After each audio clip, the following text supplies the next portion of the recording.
তিথি মেনে যে না আসে সেই হচ্ছে অতিথি। তো বাড়িতে এসে গেছে, এবার হঠাৎ করেই আসা। তো কী বানাবো এবং চটজলদি আমাকে কিছু বানিয়ে দিতে হবে, তো বললাম দুপুরবেলা একটু খাওয়া দাওয়া করে যেতে।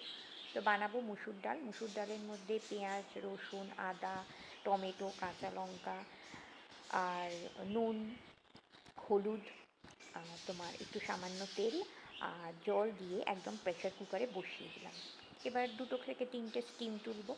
আর তারপরে এদিকে একটু লাউ কেটে নিয়েছি, বাড়িতে যা ছিল সেই দিয়েই আমাকে করতে হবে। তো ভাতও বসিয়ে দিয়েছি, লাউটা কেটে একটু ভাপিয়ে নিয়েছি, উইথ আলুও দিয়ে দিয়েছি। ডালের মধ্যে ফোড়নে আমি জিরে দিই প্লাস 5 ফোড়ন, এই দুটো ফোড়ন মিশিয়ে আমি দিই। আর দেবো একটা শুকনো লঙ্কা, আর দিয়ে দেবো হালকা একটু নুন। ডাল সিদ্ধর সময়ও নুন দিয়েছি, তবে ডালে তো আর একটু জল পড়বে, একটু পাতলা হবে, তো সেই হিসাব একটু নুনটা দিয়ে দিলাম। আর দিয়ে দিলাম আরও 2টো কাঁচা লঙ্কা। কাঁচা লঙ্কাগুলো কিন্তু চিরিনি, শুধু দিয়ে দিয়েছি। ডাল দিয়ে দিলাম, পরিমাণ মতো জল।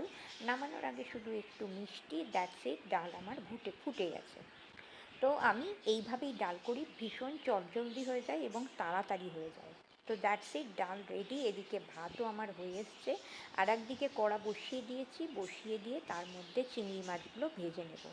বাড়িতে এই সামান্য একটু চিংড়ি মাছ ছিল, তো এগুলো দিয়ে ঝাল করে দেবার থেকে আমার মনে হয় লাউটা দিয়ে করে দিলে লাউ চিংড়িটাও হয়ে যায় এবং একটা আইটেমও হয়ে যায়। তো চিংড়ি মাছগুলো ভেজে নিয়ে এর মধ্যে শুকনো লঙ্কা আর গোটা জিরে ফোড়ন দিয়ে দেবো।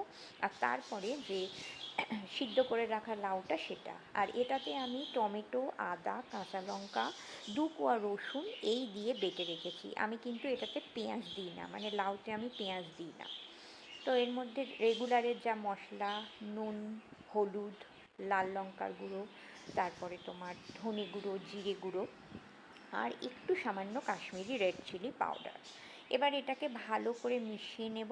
মানে লাউ তো ভাপানোই আছে, তাড়াতাড়ি হয়ে যাবে, তো আমাকে চটজলদি করা যায় সেই রকমই রেসিপি। তো এইবার এর মধ্যে যেটা দিয়ে দেবো সেটা হচ্ছে গিয়ে তোমার চিংড়ি মাছ ভেজে রাখা। তো দ্যাটস ইট, আর কিছু নয়।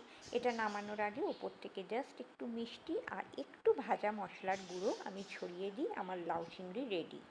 আর একদিকে একটু কিছু ভাজা করে দিতে হবে ডালের সঙ্গে খাবার জন্য। তো পটল ছিল বাড়িতে, তো চটপট কয়েকটা পটল ভেজে দেব। আর আজকে আমি মাছের ঝোল করব না, কারণ ইলিশ মাছের সাইজটা খুব ছোট, সেই জন্য ইলিশ মাছটা ভেজে দেব উইথ তেল। তো মোটামুটি এই রকম। তো থালি আমি গুছিয়ে দেখাইনি, আমি যখন খেতে বসেছি এই রকমই থালিটা প্রিপারেশন, আর সঙ্গে অবশ্যই ডাল এবং আম তো থাকবেই।